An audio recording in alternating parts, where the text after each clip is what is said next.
Le match qui oppose aujourd'hui, 25 mars 2022, l'équipe nationale, les Léopards de la République démocratique du Congo au Lion d'Atlas du Maroc.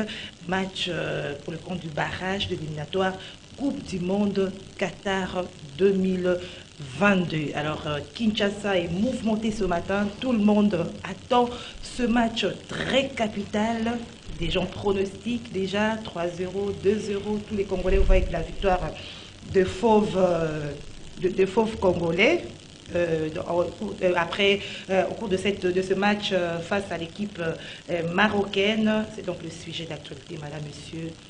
Merci de suivre ce magazine Kiosque.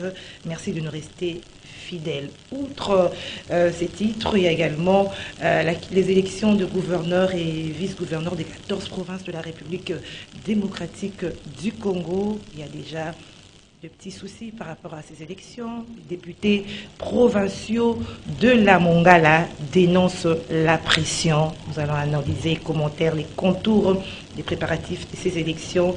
Autre sujet, la question de la révision pas de la Constitution, mais aussi la motion de défiance contre le ministre de l'économie, bien sûr, face à la flambée de prix de prêt au marché aussi par rapport à cette affaire des poissons chinchards. Voilà les sujets à la une de ce magazine Kiosque. Bien avant de vous présenter mes invités ce matin, ils sont au nombre de 3.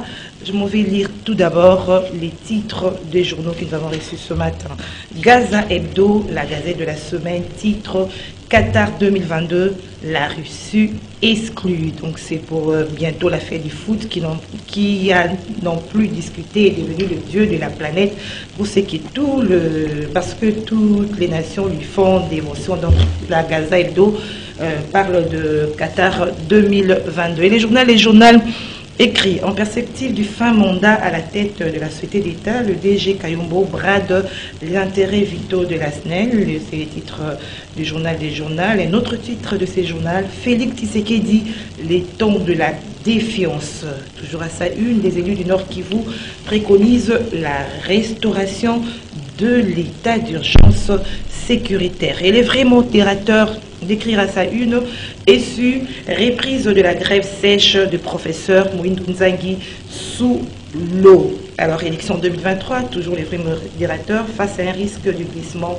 L'ONU appelle les acteurs à la responsabilité. J'ai 3 invités, madame, monsieur. Pascal Orondier, bonjour. Bonjour Gisèle, bonjour à nos différents téléspectateurs. Et voilà, merci parce que vous aviez fait un bon choix de m'aligner aujourd'hui. Aujourd'hui, simplement parce que notre 11 national joue et c'est un match de tous les enjeux. Et je crois que à travers ce plateau, ce sera une occasion de les encourager à pouvoir s'engager très sérieusement lorsqu'ils vont s'affronter avec leurs adversaires marocains. Et donc pour cela, je vous remercie. Je remercie également mes amis, mes frères, mes proches, au fait les deux qui sont en face de moi.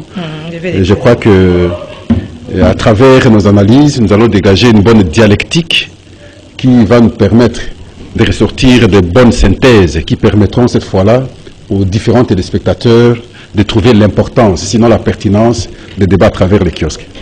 Merci Pascal. Et en face de Pascal, il y a Charles Kinkankou. Bonjour. Bonjour Madame Gisèle. En forme. Oui, nous allons bien. Le Seigneur Jésus-Christ nous soutient. Amen. Voilà pourquoi nous sommes là.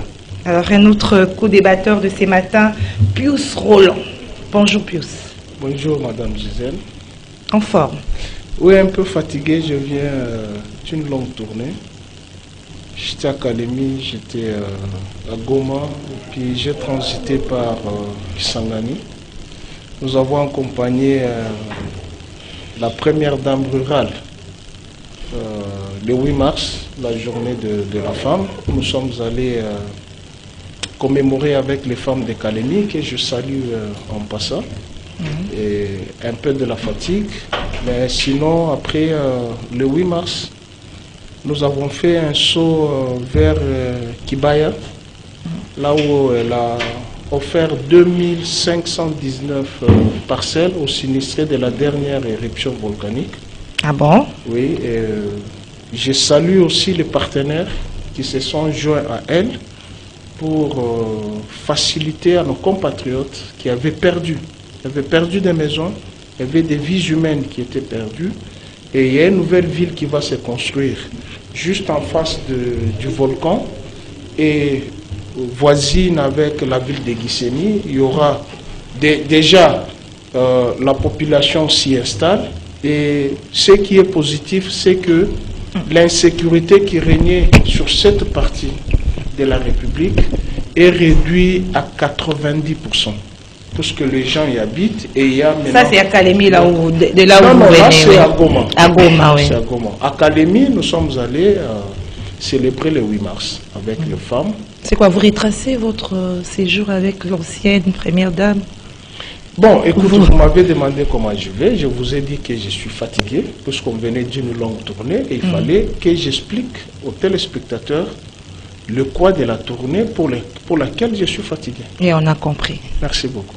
Alors, nous prenons le premier sujet, c'est le match. Je reste avec vous, Pius. C'est le match RDC-Maroc. Il y a déjà des pronostics. Vous voyez déjà la victoire, comme les autres Congolais? Non, les pronostics ne jouent pas. Moi, je suis rationnel. Je suis pragmatique. Les Congos souffrent de deux choses. Manque de planification, manque d'organisation, et la troisième chose, l'impréparation. Comment voulez-vous vous rendre compte que vous avez un match aussi si important comme celui-ci? Il y a des joueurs qui viennent 24 heures avant le match, 48 heures avant le match. Comme qui? Je pense que Méchac est arrivé hier. Je pense que Méchac est arrivé hier. Bakambo a joué à Marseille la semaine. Et il y a Moutoussami, j'ai suivi le match, qui a un problème de genoux. Tu comprends? Moi, je ne veux pas me verser dans les malheurs contre mon pays. Je préfère être réaliste et pragmatique. N'est-ce pas? Et j'ai suivi certaines vidéos des gens qui disent ça fait 50 ans ou 60 ans que j'ai servi la République, et si on ne me sert pas, il y aura un échec. Des superstitions. Je me rappelle maintenant 74. Vous savez pourquoi la RDC avait été battue par la Yougoslavie 9-0 en 74? C'est pas que nous n'avions pas une bonne équipe. Il y avait des réclamations. Puisqu'ils ont découvert que Sampa Sakaweta Milombe, qui était le ministre de la Jeunesse et des Sports à l'époque, le gouvernement allemand avait donné à chaque équipe et à chaque joueur le montant. Si vous prenez les livres de Tina Bubrinch, il retrace les malheurs de Munich. Ils ont appris qu'ils devraient avoir à peu près 72 Deutschmark, 72 000 Deutschmark par joueur. Et c'est à la veille du match qu'ils ont appris cela. Non, pas à la veille du match. C'est-à-dire, ils ont joué avec le Brésil, ils ont joué avec l'Écosse, ils ont joué avec la Yougoslavie. C'est à la veille du match avec le Brésil qu'ils ont appris qu'il y a l'argent. Ils ont réclamé, on leur a dit non, écoutez, jouez d'abord, on va vous donner. Alors que l'argent était là, à Munich, en Allemagne. Ils ont joué, malgré eux, ils ont appris que l'argent est là, on ne leur a pas donné. Ils ont été battus par le Brésil, 3-0. Ils jouent avec l'Écosse. On ne leur a pas donné de l'argent. Ils ont été battus par l'Écosse, 2-0. Mais est-ce que c'est le cas aujourd'hui avec les léopards qui seront... Tous ces éléments nous ramènent d'abord à faire une projection de ce qui s'est passé dans notre sport. Il y a toujours des bobos. Tu vois, les passés risquent de nous rattraper. Et quand vous regardez la plupart de cas, les joueurs réclament toujours leur prime, soit à la veille, ou soit à quelques heures du match, on leur donne l'argent. Alors, tout ça, c'est ça ce que j'ai dit, manque de préparation et de planification. Merci. L'équipe nationale... je reviens à vous, je termine. Oui. L'équipe nationale doit rester homogène. Quand vous prenez par exemple, c'est aujourd'hui je pense, c'est aujourd'hui que la France va jouer avec la Côte d'Ivoire. Est-ce que nous avons déjà préparé un si grand match ou une préparation avec des équipes pareilles pour les affronter? Nous allons toujours dans les déserts, à Qatar, à Doha, à jouer avec les équipes de 3e division. Donc la performance, bon, je sais qu'il y a l'orgueil congolais. Il y a l'orgueil congolais. Mais en dehors de cet orgueil congolais, il faut qu'il y ait cette préparation. Que nous ayons la victoire aujourd'hui, que nous ayons la défaite aujourd'hui, demain, le sport, ce n'est pas la fin du sport. Il faut toujours planifier, organiser et préparer. Alors, Charles Kankou, est-ce que vous êtes aussi de cet avis-là que Pius Roland, par rapport au moral des joueurs, est-ce que leur moral vraiment est au zénith, c'est-à-dire qu'ils ont tout reçu leur prime, comme a dit Pius, ils y vont sans problème, sans réclamation? Bon, est-ce que c'est le moment aujourd'hui de commencer à faire une analyse sur la préparation ou non des léopards, alors que toute la nation attend à ce que nous puissions avoir finalement cette victoire? C'est une grande question. Parce que les problèmes que soulève en ce moment Pius Roland, c'est un problème qui date des années. C'est pas aujourd'hui que certaines formules de critiques contre l'impréparation, souvent dénoncées de nos 11 nationales. Alors, il ne faut pas que l'on puisse avoir le temps sur ce plateau de commencer à interroger la politique nationale des sports, comment il faut d'abord construire des écoles de sport, des centres de formation, des écoles de foot, comment il faut allouer des milliards pour encadrer. Ce n'est pas le moment. Ce n'est pas le moment. Nous sommes ici en tant qu'une nation réunie pour soutenir notre équipe nationale. C'est vrai que je sais que nous n'allons pas remporter la Coupe du Monde, même si on était qualifié. Ah, vous êtes pessimiste. Je ne vois pas la République démocratique du Congo aller finalement remporter la Coupe du Monde. Mais du moins, nous pouvons aller au Qatar pour participer encore une fois, cette fois-ci, à cette Coupe du Monde. Alors, maintenant que toutes les conditions sont réunies, parce que si il y a quelques années, les problèmes de moyens s'est posé et que les joueurs n'étaient pas motivés, certains souffraient de l'absence de primes, de l'engagement de l'État congolais à un certain moment, à une certaine période. Mais là, aujourd'hui, il n'y a pas de réclamation.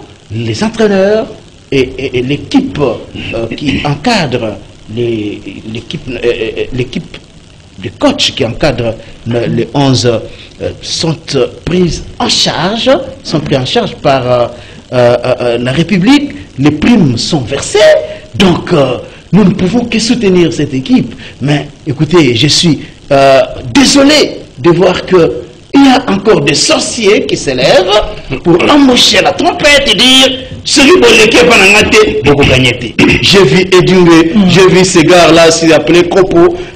Mais on est quelle nation, on est quel pays comme ça?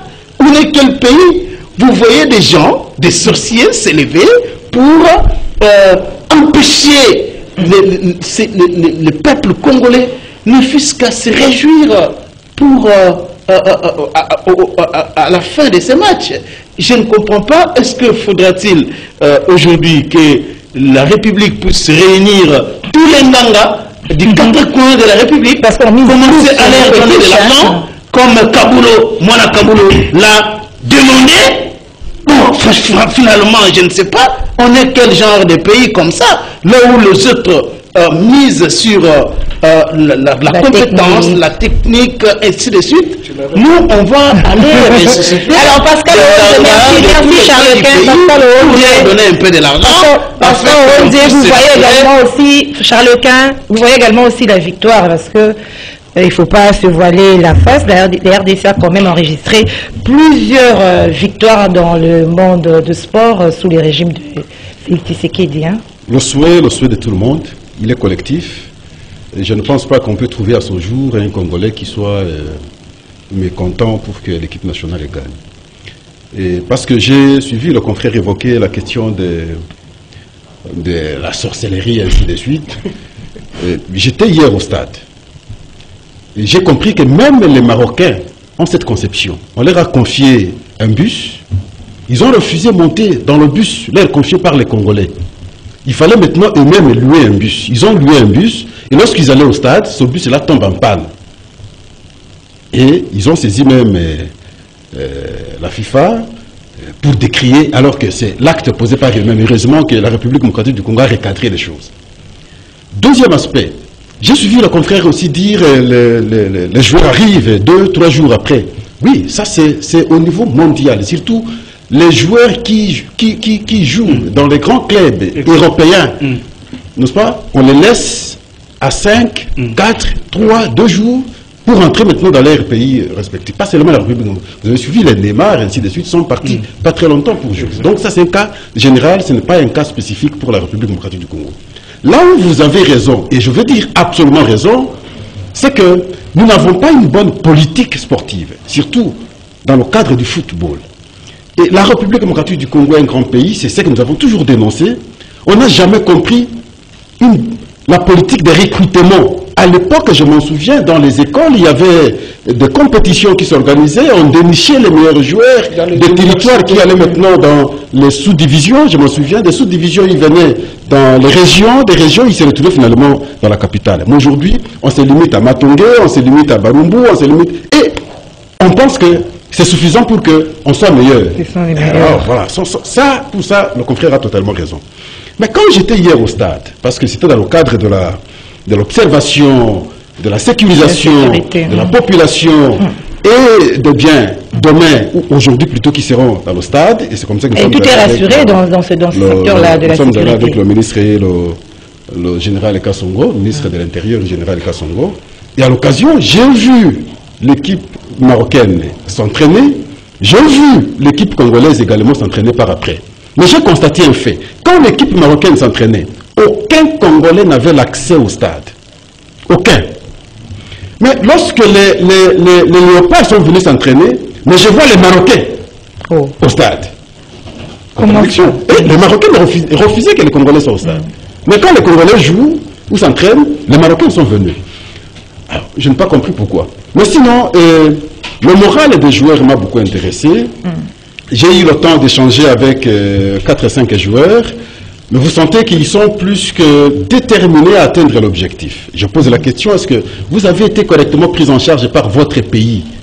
Ils me disent, au-delà de nos entendements, ça c'est leur expression, au-delà de nos entendements, nous avons été très sérieusement pris en charge par le pays. Je me dis, bon, ça c'est une bonne chose. Nous n'attendons de votre part que la victoire. Faites le jeu. Malgré bien, ont des provocations, mais si vous cédez à ces provocations, vous risquerez de perdre. Nous avons une mauvaise expérience la fois passée lorsque nous avons joué, je crois, avec la Tunisie. Et nous avions vu, on a gagné, mais quelques temps après, on perdait jusqu'à perdre le match définitivement. Quand nous sommes allés à l'époque aussi à la Coupe du Monde, c'était avec le Maroc que nous avons joué. Je pense que cette fois-ci, on sera plus conséquent. On les avait battus 4-0. Voilà. On sera plus conséquent, parce que pour se sécuriser déjà, il faut au moins un score lourd.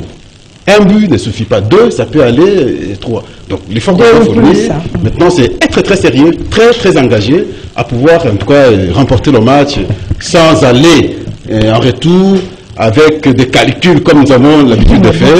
Si on va se rassurer déjà aujourd'hui, ce sera alors une très bonne chose. Alors merci Pascal. John Lungi nous a rejoint. John, la victoire de Léopard, tout le monde l'attend et il y a quand même eu des petits soucis tout au début là avant le match. Il y a le problème de Meshak Elia, il y a d'autres personnes qui ont également mis des interrogations sur le gardien. Le gardien, il y a aussi, on ne peut pas aussi oublier l'inquiétude même de l'équipe marocaine qui venait de soulever Pascal. Tout au début, ils ont manifesté leur inquiétude au niveau de la FIFA par rapport au fair play, comme il l'avait dit. Merci beaucoup. Je salue plus Romain Roland. Je n'ai plus vu depuis un mois. De même pour mon frère Charles Quin. Apparemment, on doit se rendre compte que sur le plateau de télévision, on a perdu nos habitudes. Je ne sais pas pourquoi.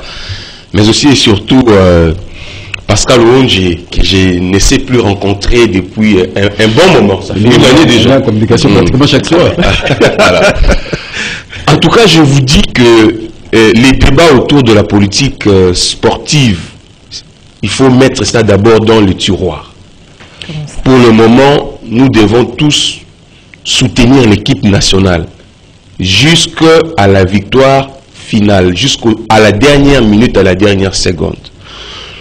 Et je pense que la politique, le sport est apolitique. Le sport, c'est une question qui réunit et la Mouka, et FCC, et Union Sacrée, et Kabila, et Tshisekedi, et Katumbi, et Martin Fayoulou. Je ne parle pas de ceci en termes des figures des uns et des autres, mais en termes de ceux-là qui portent ces leaderships, ça veut dire le peuple congolais. Nous avons vu qu'aujourd'hui, il y a une grande mobilisation et on ne sait pas identifier les uns et les autres par rapport à leur tendance ou appartenance politique. Et je crois que le sport est l'un des éléments fondamentaux qui constituent l'identité nationale.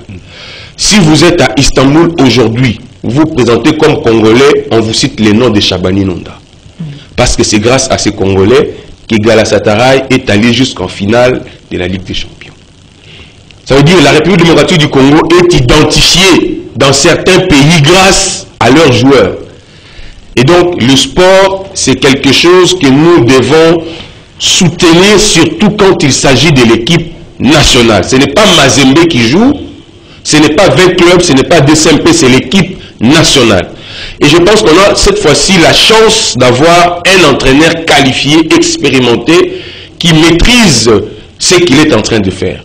Je suis en train de louer ici cette sélection parce que si vous voyez rien que le côté offensif de cette équipe, vous avez des joueurs comme des Théo qui viennent de rejoindre l'équipe nationale, vous avez le Wessa, vous avez Bakambu, vous avez comment il s'appelle, Mbokane, et il y a Meshak Ega qui vient d'arriver. Et ici, permettez-moi de saluer ici l'implication du président de la République, grâce à qui nous avons pu réussir à récupérer Elia Meshak. Mais il ne jouera pas aujourd'hui, on dit au match retour que Meshak va... Ça vient de vous. Je pense que si on a fait appel à lui, si on a fait appel à lui, c'est par rapport au match d'aujourd'hui. Si c'était pour le match de lundi, le match retour, je pense qu'on n'aurait pas fourni tous ces efforts. Si le chef a appelé et qu'on a mis le paquet pour qu'il arrive hier soir, c'est pour qu'il participe au match de ce vendredi. Et je suis convaincu que nous allons le voir sur le terrain. Aujourd'hui, c'est ça notre souhait. Et ici, je suis en train de lancer un appel à nos joueurs. Au moment où nous parlons, quand même qu'ils sont pris en charge financièrement, comme on peut lui dire, on pouvait leur donner des milliards, mais ça finira par finir, permettez-moi la tautologie, un jour.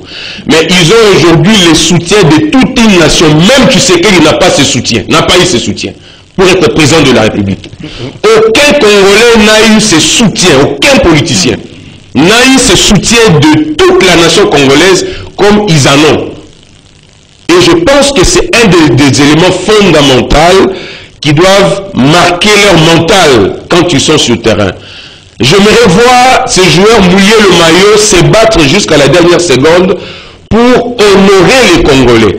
Et je suis convaincu que et les sorciers, et les chrétiens, et les musulmans, et les kimbandistes, tous nous sommes ensemble pour que le léopard puisse battre Maroc aujourd'hui et qu'au retour, nous puissions aussi faire la même chose et aller ne serait-ce que participer à la Coupe du Monde parce que c'est un rendez-vous mondial.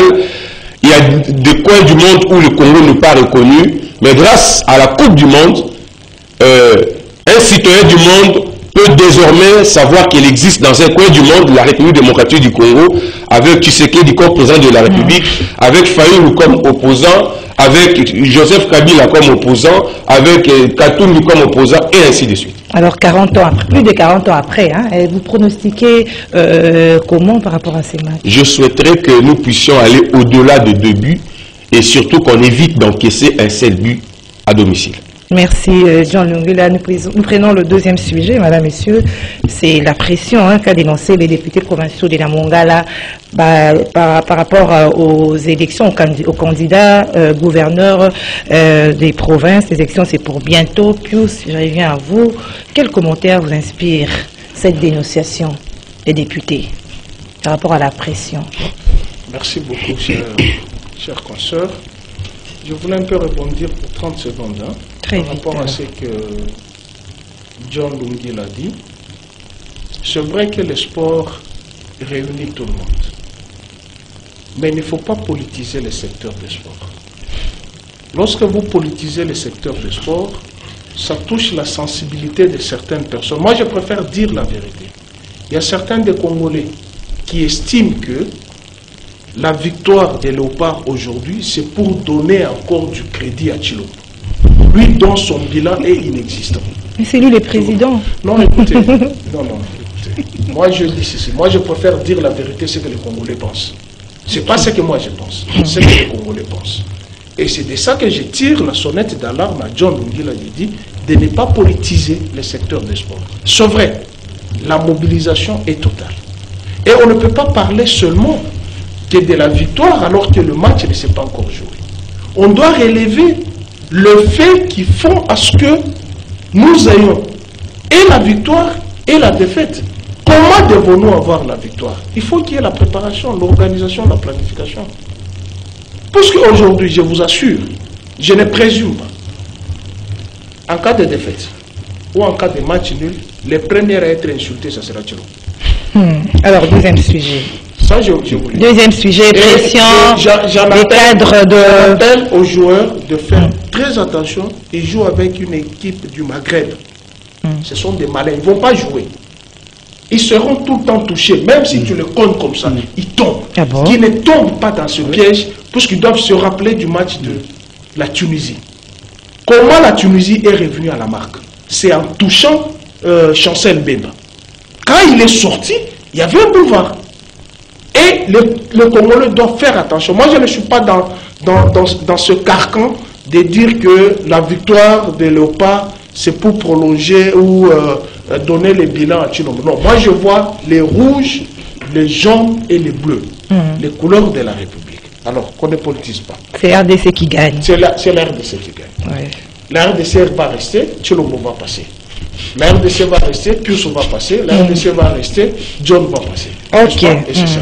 Élection de gouverneur. Élection de gouverneur. Madame, vous savez, je commence à apprécier Asselo.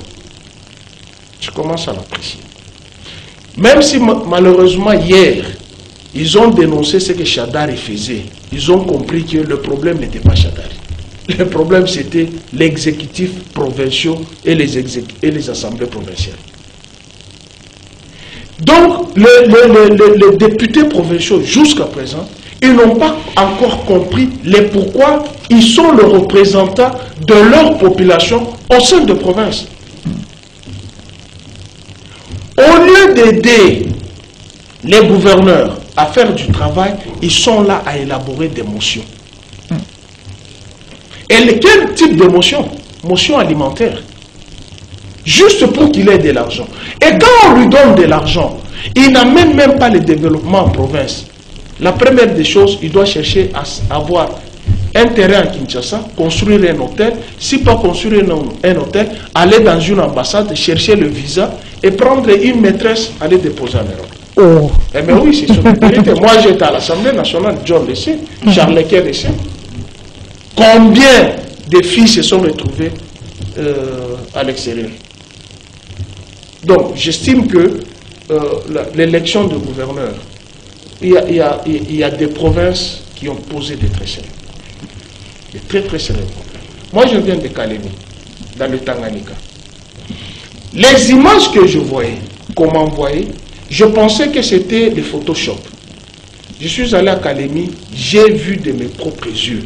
Mais malheureusement, à l'heure actuelle, au stade actuel, il n'y a aucun tracteur qui fait les bruits à Kalemi. Tout est paralysé. Pourquoi? Parce qu'il y a un groupe de députés provinciaux qui ont perçu chacun en ce qui les concerne $2000 pour mettre Zoé dehors. Et la conséquence, c'est quoi? C'est que la province ne produit plus, la province est restée, et la province morte. Merci. Je te donne le cas, un exemple. Du stade qui a été construit jusqu'à la corniche du boulevard Joseph Kabila, c'est à peu près une affaire de 20 km. Un grand boulevard qui était en plein chantier, On a déjà asphalté quelques kilomètres, mais les travaux se sont arrêtés. Puisqu'il y a eu de balais qu'on a soudoyé, puisqu'il faut faire partir tel gouverneur. Il faut aussi arrêter les travaux. Mais écoutez, qui va le faire? Il y a continuité, non? Mais la continuité, il faut voir le génie. Nous avons des gens qui viennent se remplir le poche, mais nous n'avons pas le génie. Merci. Hier, j'en ai parlé avec un autre candidat, gouverneur du Sankourou. Je parle avec Norbert Yamba. Je me suis posé la question, est-ce qu'à l'UDPS, il y a des intelligences comme ça? C'est un homme pétri d'intelligence. Mais est-ce que nous avons le génie susceptible de transformer notre société? Kalemi, moi, la dernière fois, la première et la dernière fois que j'étais à Kalemi, c'était en 81.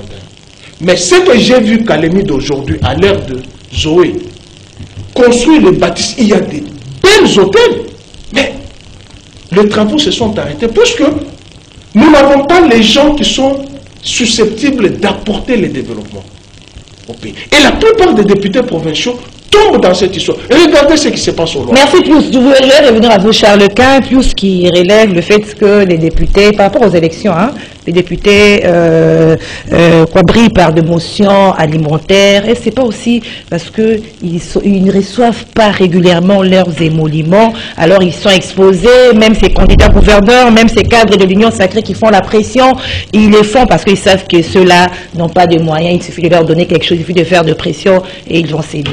Bon, madame, pour une fois, je suis d'accord avec Pius Romain-Rolland, avec qui j'ai toujours été en contradiction frontale, mais je suis d'accord avec lui lorsque, dans l'entame de son propos, il dit qu'on doit mettre l'équipe nationale en dehors de la politique. Je suis totalement d'accord avec lui. Il est question de soutenir la République et non une personne. Voyez-vous? Donc si la RDC gagne, part au Qatar, c'est vrai qu'on dira que c'était le bilan du Tshisekedi, mais c'est la République. Parce que du temps de Kabila, lorsqu'on avait rapporté les Cham, ben, c'était partout qu'on parlait de ça. C'est Congo qui gagne. Vous savez, c'est l'histoire récente de notre République. On a vu beaucoup de communicateurs du FCC à l'époque prendre d'assaut les médias pour démontrer comment Kabila, c'est ces présidents-là qui fait à ce que la RDC puisse gagner. Donc, que l'on parle de Fat Félix aujourd'hui ou pas, peu importe, nous voulons gagner parce que ça restera dans les annales qu'en 2022, la RDC avait encore une fois participé à la Coupe du Monde. Très bien. Alors, deuxième chose sur laquelle je suis encore d'accord avec Pius Romain-Rolland. Toujours le sport. Non. C'est lorsqu'il parle de ce qui se passe dans les Congo profonds. L'instabilité dans nos provinces. Est-ce qu'aujourd'hui, je me pose cette question, est-ce que à l'issue de l'organisation des élections des gouverneurs, est-ce que cette élection mettra finalement fin à cette instabilité? Souvenez-vous que du temps de Kabila, on a connu dans les provinces des instabilités indescriptibles. Dans toutes les provinces, hormis la province de Kinshasa, la province du Kasaï oriental, je crois, quelle autre province? Le Kivu, le Nord. Le Nord Kivu. Toutes les autres provinces avaient connu des changements en cascade des gouverneurs. Est-ce que ça pourra s'arrêter cette fois-ci à l'issue de l'organisation de cette élection? J'ai dit non.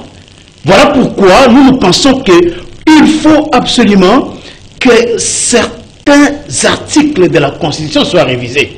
Parce que sinon, les députés provinciaux continueront toujours, et à l'aune de la Constitution aujourd'hui, il est aussi impossible d'empêcher les députés provinciaux à initier des motions contre les gouverneurs. Parce qu'un député peut demander de l'argent à un gouverneur, le gouverneur n'en a pas, alors il se retire dans sa chambre et il rédige une motion contre le gouverneur. Ça s'est toujours passé comme ça, des motions alimentaires. C'est une vérité. Mais est-ce que l'organisation de cette élection va mettre fin à cela? Je me pose encore des questions. Donc, nos provinces continueront à connaître des instabilités et les gouverneurs seront toujours soumis aux caprices des députés provinciaux. Et je me souviens encore une fois comment Kabassou Babou, qui était l'ancien gouverneur du Kasaï occidental, lorsque la province ne s'était pas encore scindée, comment Kabassou Babou racontait les calvaires qu'il avait connus à Kananga. Alors il faut changer la méthode de faire. Donc il faut quand même qu'il y ait une véritable réflexion. Ce n'est pas pour donner avantage à X ou Y candidat. Non, il y a des questions qui concernent la République et ce sont ces questions-là qui doivent être soumises à des réflexions sérieuses. Sinon, on connaîtra toujours des instabilités et les provinces ne pourront jamais décoller. Parce qu'aujourd'hui, il y a des véritables questions, des vrais problèmes qui se posent à la tête de beaucoup de provinces. On n'a pas de manager. Un gouverneur qui arrive là, il ne sait pas quoi faire, suivant les prérogatives que la Constitution reconnaît aux provinces. Vous voyez, il n'y a presque pas d'édit dans plusieurs provinces de la République. Ils ne sont là que pour demander de l'argent au gouverneur, et certains gouverneurs se comportent en roi télé, une fois en province. Donc, il n'y a pas de projet, de véritable projet de développement à la base. Merci Charles. Voilà Pascal Oronje, je reviens à vous. Mais Pascal beaucoup a parlé plus que moi, je suis désolé. Vous aurez votre parce qu'il y aura élection, ça veut dire que moi, je ne serai pas surpris de voir l'étiquette de l'Union sacrée ne pas être respectée ou votée. Parce qu'il peut y avoir des candidats là-bas qui ont peut-être des moyens plus que l'Union sacrée, et ça va se reproduire tel que nous l'avons connu du temps de Kabila, où vous avez Deo Koussou, candidat gouverneur au Congo central pour le FCC, mais c'est Jacques Mbadou qui est élu, ou vous allez au Qatar. Donc, je ne serai pas surpris de voir. Voilà, et après, ça sera un gouverneur qui n'est pas de l'Union sacrée et qui ne sera pas en intelligence avec l'Union sacrée, et les députés provinciaux là-bas peuvent se coaliser pour encore les destituer.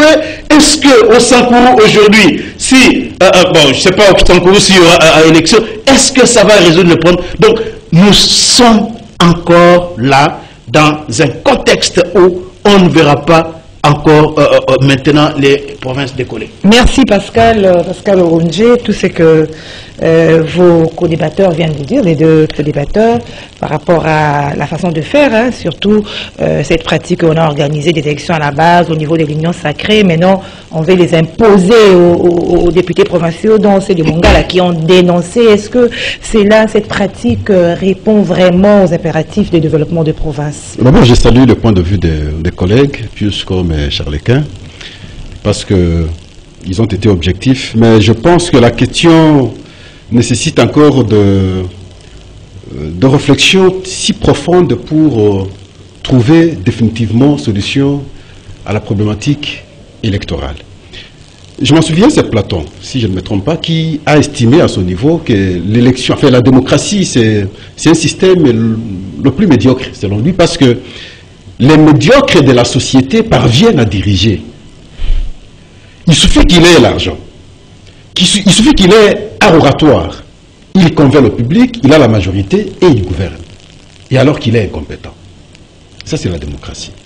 Et cette conséquence est plus observée dans des pays, n'est-ce pas, à pauvreté élevée. Parce qu'il suffit d'un quelque chose, d'un petit rien pour qu'il soit corrompu et puis il change d'opinion. Il choisit n'importe qui. Le problème part des élections que nous organisons. Ça, je vous le dis de temps en temps.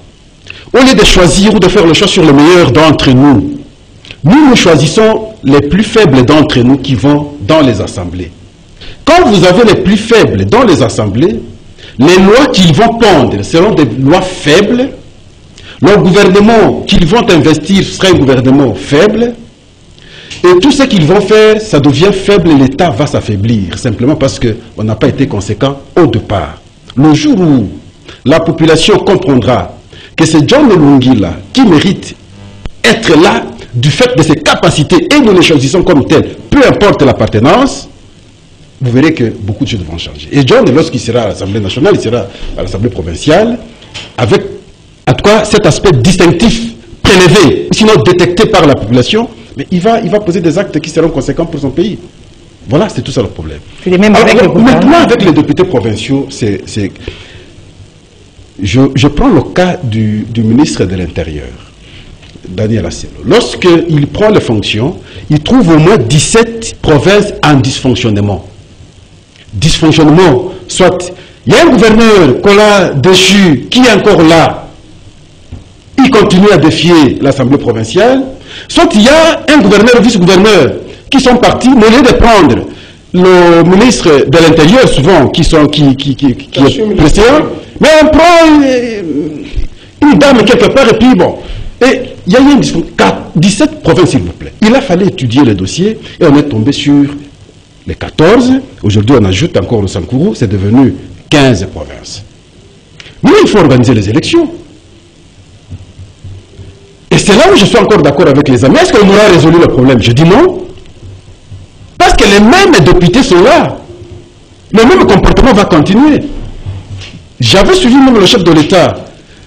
Je crois que c'était au premier congrès, à son premier congrès. Il est revenu sur cette question des élections au niveau des provinces.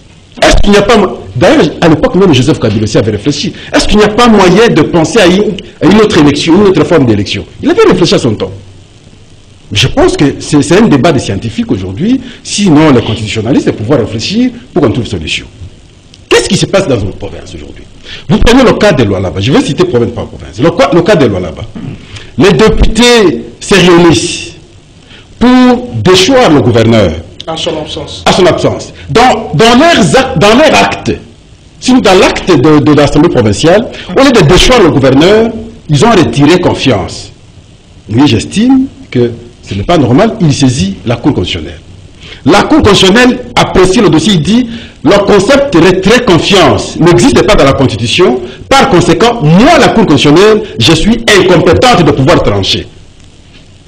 De ce fait, c'est le gouverneur qui était en fonction, qui demeure. Donc ici, Richard Mouyège.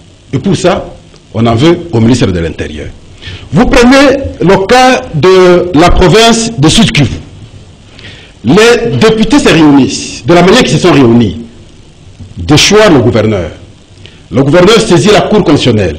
La Cour constitutionnelle réhabilite le gouverneur.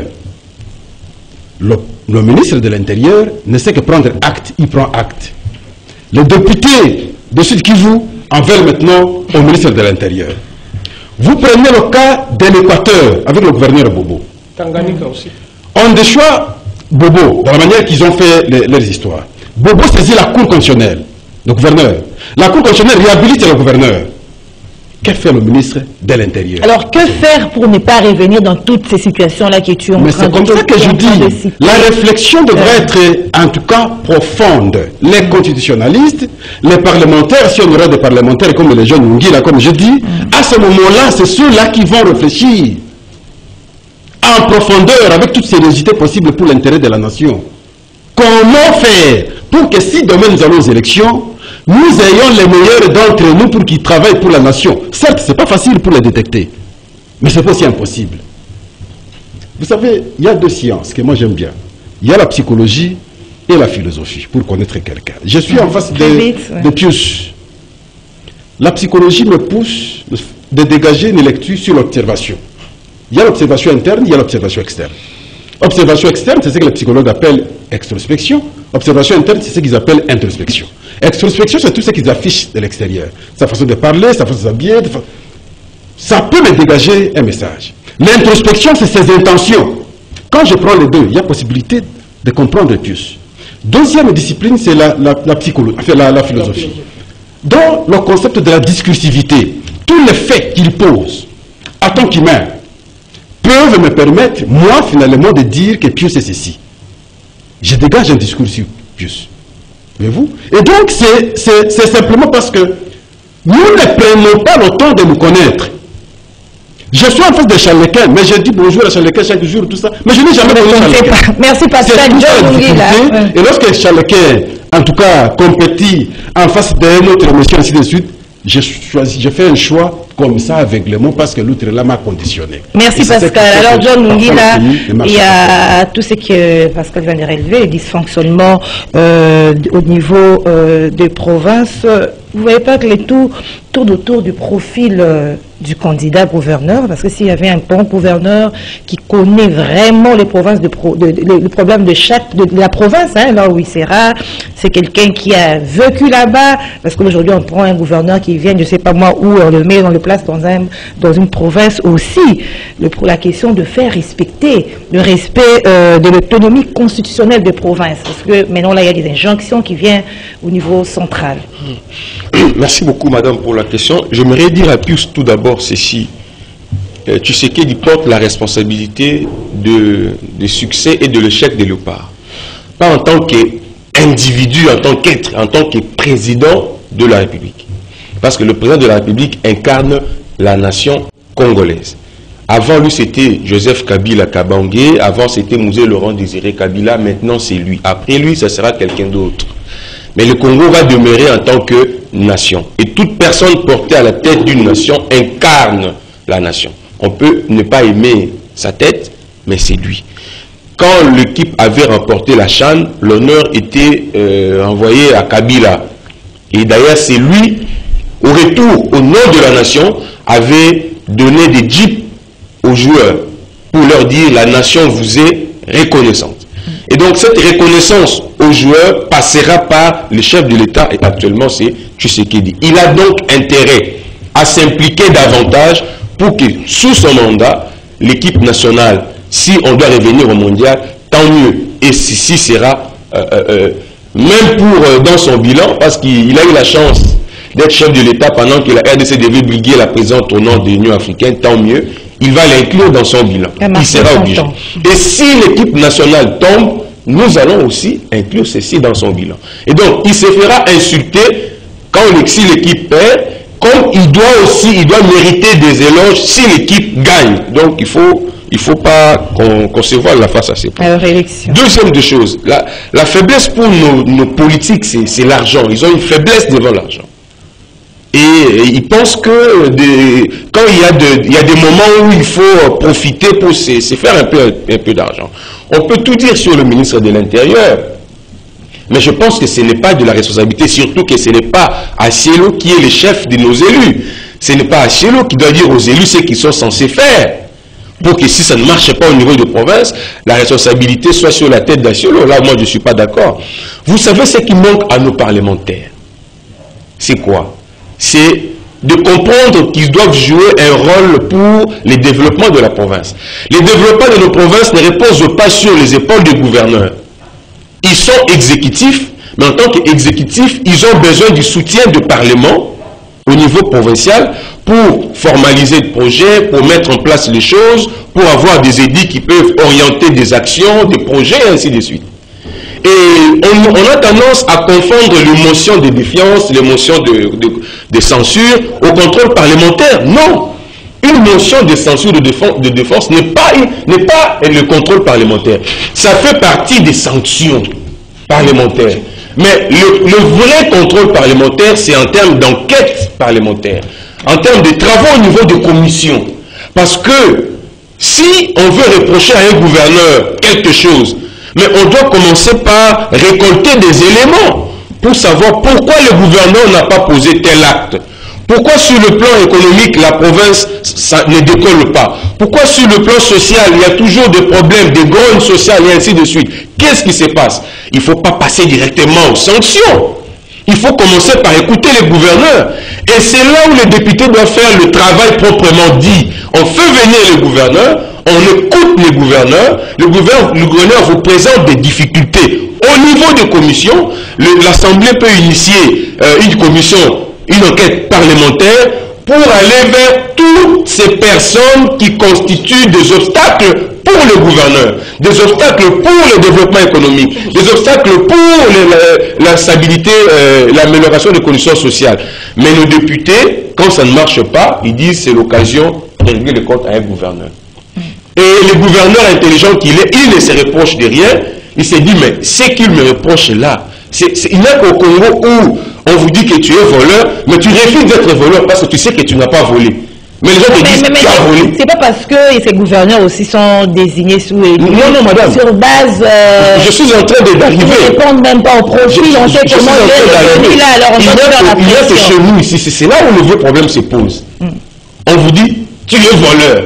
Toi tu dis je ne suis pas voleur parce que tu reconnais que tu n'as pas volé. Et le problème se pose.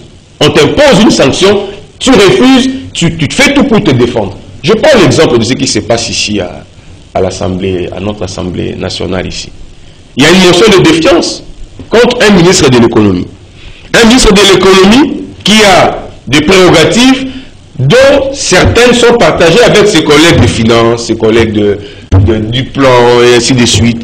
Il peut lutter pour la stabilité des prix au niveau du carburant, mais il y a le pétrole, le prix monte au niveau mondial. Il propose une politique pour que le prix soit stable, mais cela doit passer par la non-prise en compte de TVA pour ceux qui sont dans le domaine.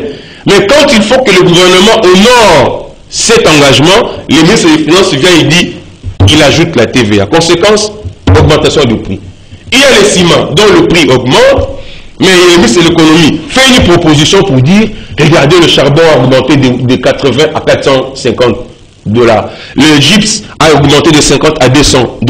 Donc pour la fabrication de ciment aujourd'hui, il y a un impact sur le prix.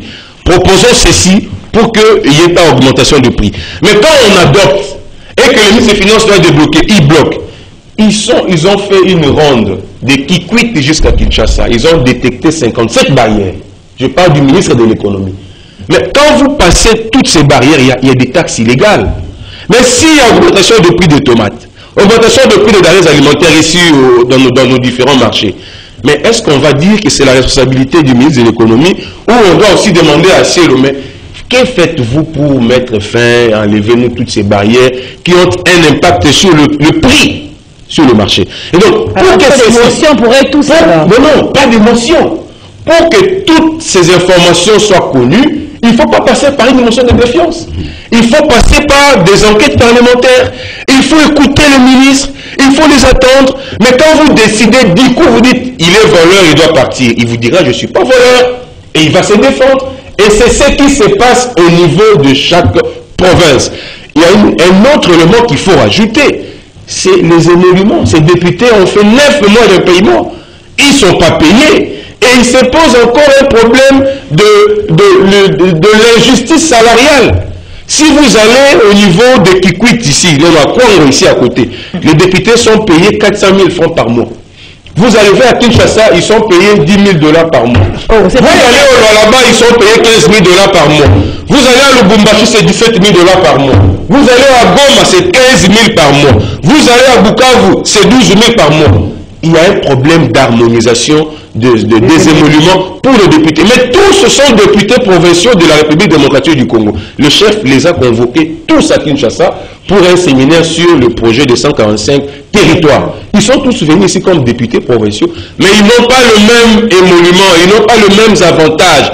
Et d'ailleurs, c'est une honte, je dois le dire ici, devant la nation, les députés, tous ceux qu'ils ont eu à demander au chef de l'État, ce sont des jeeps.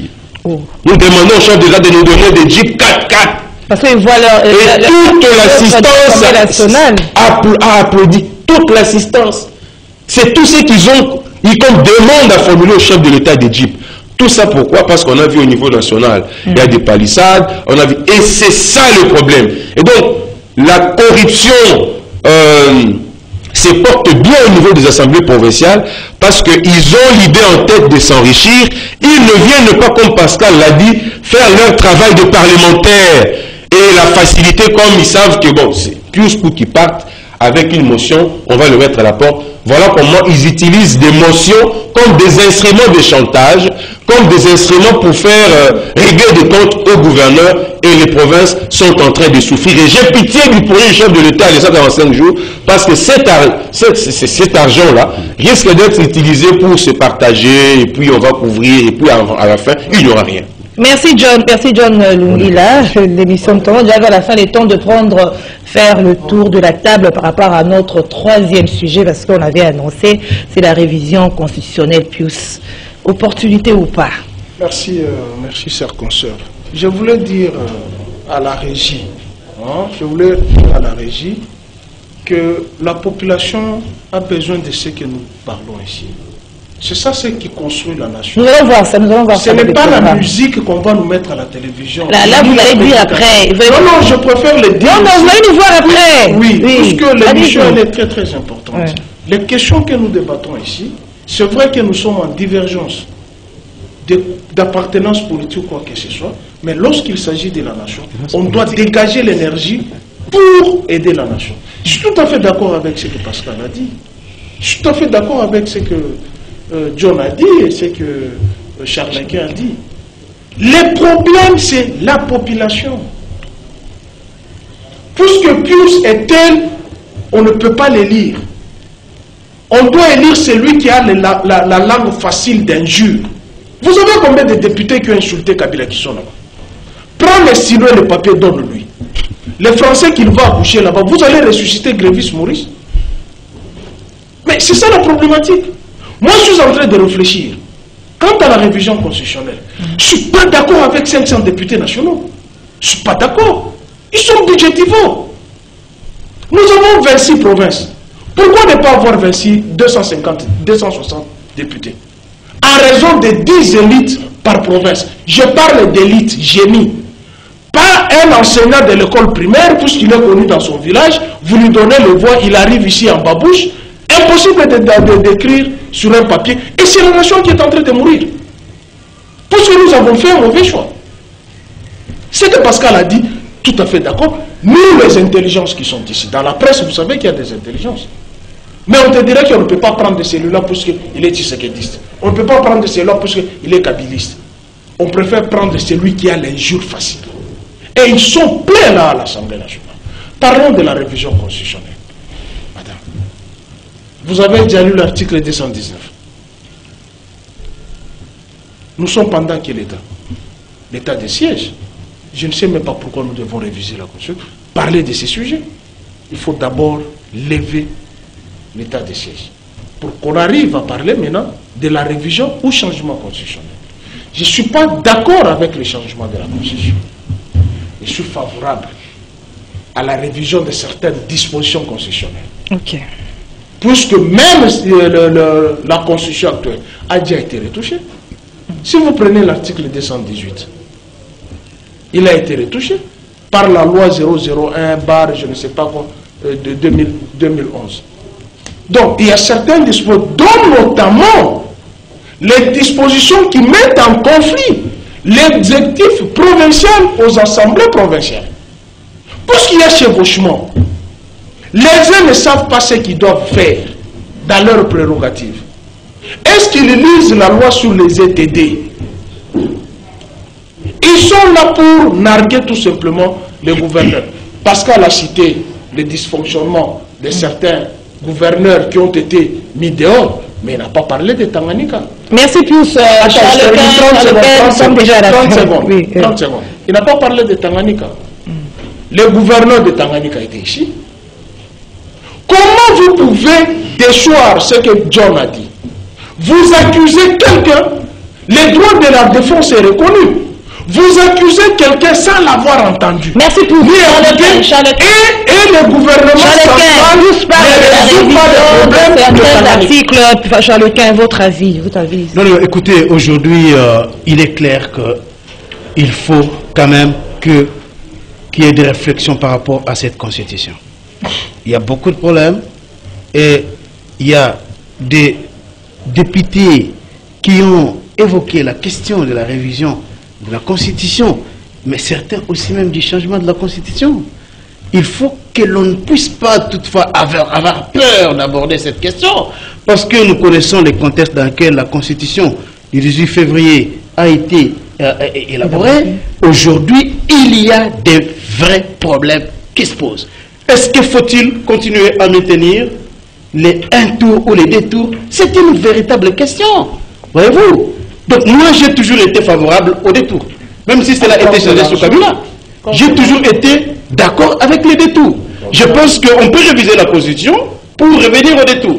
Moi, je pense qu'aujourd'hui, comme certains députés, notamment Steve Mbikaï, qui pour lui pense qu'il nous faut un parlement monocaméral au lieu d'avoir un Sénat, un parlement bicaméral avec un Sénat bicativore qui en réalité fait une lecture au second degré, mais la Constitution le dit clairement, lorsque une loi par exemple est votée en des termes différents, c'est in fine, après la commission paritaire, c'est in fine la proposition de l'Assemblée nationale qui l'emporte. Est-ce qu'il nous faut continuer à avoir un Sénat? C'est une question, c'est une réflexion. Vous voyez, il y a beaucoup de points comme ça. Malheureusement, nous sommes à la fin de l'émission. Il y a beaucoup de points. Merci Charles. Vous reconnaissez que dans l'état actuel, que l'on puisse mener une réflexion par rapport à ces j'estime qu'il faudrait revoir... sans toutefois donner à que je vous retire la parole, Pascal, pour ceux qui estiment qu'il faudrait revoir le mandat du chef de l'État qui doit passer de 5 à 7. Pourquoi il y a des interrogations. Pourquoi en ce moment, bon, on est en démocratie, on ne peut pas refuser que quelqu'un donne son point de vue, mais ce qu'on refusait hier avec Joseph Kabila, il ne faudrait pas qu'on force aujourd'hui. Et en République démocratique du Congo, j'ai considéré que nous avons non seulement le problème de la Constitution, parce que l'interprétation de certaines dispositions de la Constitution pose problème.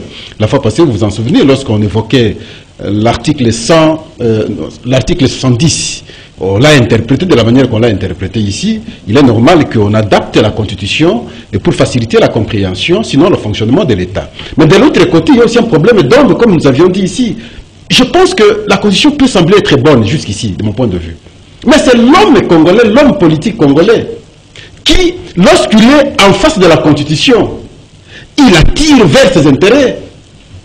Et alors que si vous lisez la Constitution, du préambule jusqu'à la fin, à la conclusion, vous sentez que l'intérêt, c'est comment servir la nation.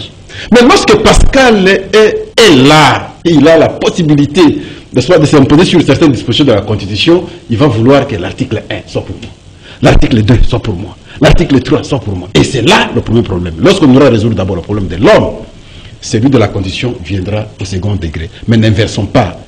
Ne pensons pas que c'est la Constitution qui passe au premier degré et l'homme vient au second degré. Non, c'est l'homme d'abord et la Constitution après. Merci Pascal. John Lungwila, votre point de vue pour conclure l'émission. Moi, je crains beaucoup la rédaction d'une nouvelle Constitution pendant cette période. Vous savez, la Constitution que nous avons a été élaborée pendant que... on était encore dans une histoire de 1+4, il n'y avait pas, on ne pouvait pas dire, surtout qu'on ne savait pas, on ne maîtrisait pas tout sur, même Kabila qui était président de la République. Donc les choses ont été faites sans tenir compte de personne. Et même Kabila qui était président de la République s'est entraîné, il s'est adapté avec cette constitution. En fait, il avait même la responsabilité de faire respecter cette constitution en termes de nombre de provinces, en termes de la mise en place de certaines institutions et ainsi de suite. Et donc je crains ceci. Mais je voulais rappeler, Pius venait de le dire, aucune révision constitutionnelle ne peut intervenir pendant l'état de siège, pendant l'état d'urgence ou l'état de guerre. Et donc, je voulais ici appeler à ceux-là qui prennent ces initiatives-là de commencer d'abord par demander au président de la République de lever l'état de siège dans la partie. Ça ne concerne pas tous les pays à l'état de siège. Nous sommes en état de siège. Ça ne concerne pas tous les la République. Non, mais nous sommes en état de siège. S'il vous plaît. Vous n'avez pas la parole. Charles Guerre, vous n'avez pas la parole. Vous voulez que ce qu'on fait ici ne concerne pas du tout. Nous sommes en état de siège. Nous sommes en état de siège, oui ou non. S'il vous plaît. Nous sommes en état de siège, oui ou non. Il a eu le temps de parler. Et donc, la Constitution nous interdit, l'article 219. Et donc, ce n'est pas le moment de lancer ces débats. On laisse d'abord les chefs obtenir les résultats visés à travers l'état de siège. Au moment opportun, on va relancer ces débats. Merci John, parce qu'on n'a plus le temps. Ça, c'est fondamental. Et vous verrez les constitutionnalistes, lorsqu'ils vont prendre la même constitution,